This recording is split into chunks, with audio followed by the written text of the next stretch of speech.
Welcome to YOYO TV. Phone tapping కేసులో మాజీ SIB chief Prabhakar Rao హైదరాబాద్కు వచ్చారు. ఆయన వస్తే చాలామంది కీలక నేతల అరెస్టులు ఉంటాయన్న ప్రచారం కొంతకాలంగా ఉంది.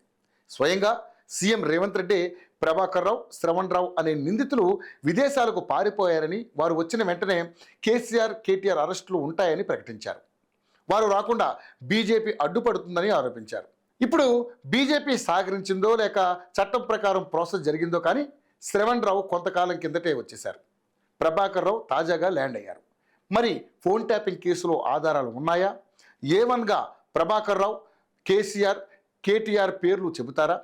ఇక ఈ కేసులో ఏం జరగబోతోంది అనేది ఇప్పుడు మనం తెలుసుకుందాం. ఫోన్ ట్యాపింగ్ కేసు సంచలనం. తెలంగాణలో ఫోన్ ట్యాపింగ్ జరగలేదని ఎవరూ అనుకోలేరు. రేవంత్ రెడ్డిని 15 కెమెరాలు పెట్టి ట్రాప్ చేయడం దగ్గర నుంచి ఫామ్ హౌస్లో ఎమ్మెల్యేల కొనుగోలు కేసు వరకు ప్రతి అంశం ట్యాపింగ్తో ముడిపడి ఉంది. స్టార్ల వ్యక్తిగత వ్యవహారాలను లీక్ చేశారన్న ఆరోపణలు ఉన్నాయి. ఏదైనా ఎన్నికలు జరిగితే కేవలం ఇతర పార్టీలకు చెందిన వారు తరలించే డబ్బును కోట్లకు కోట్లు పట్టుకునేవారు. ఇలాంటి ఉదాహరణలు లెక్కనే ఉన్నాయి. కానీ వీటికి ఆధారాలు ఏమిటి అన్నది స్పష్టత లేదు.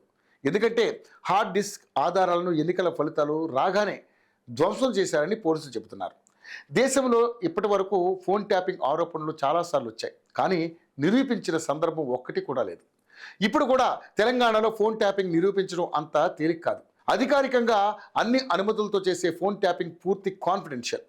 అందులో ఉగ్రవాదులు, తీవ్రవాదులు వంటి వారి జాబితా మాత్రమే ఉంటుంది. కానీ అలాంటి అవకాశాన్ని ఉపయోగించుకుని అనధికారికంగా రాజకీయ ప్రత్యర్థులు, సెలబ్రిటీల ఫోన్లను ట్యాప్ చేసి వాడుకుంటారు. వీటికి ఆధారాలు సేకరించడం దాదాపుగా అసాధ్యమని నిపుణులు చెబుతున్నారు. ఇప్పటి వరకు ప్రభాకర్ రావు ఈ కేసులో A1గా ఉన్నారు. అరెస్ట్ అయిన నిందితులు ఇచ్చిన వాంగ్మూలాల మేరకు ఆయనను A1గా చేర్చారు. ఆయన ఎవరి పేర్లు చెబుతారన్నది ఇప్పుడు కీలకం. ఆయన సామాన్యంగా ట్యాపింగ్ చేశామని అంగీకరించే అవకాశం ఉండదు.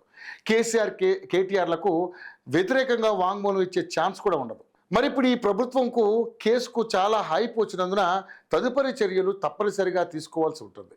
అందుకే ఈ కేసులో తదుపరి ఏం జరుగుతుందన్నది ఆసక్తికరంగా మారింది.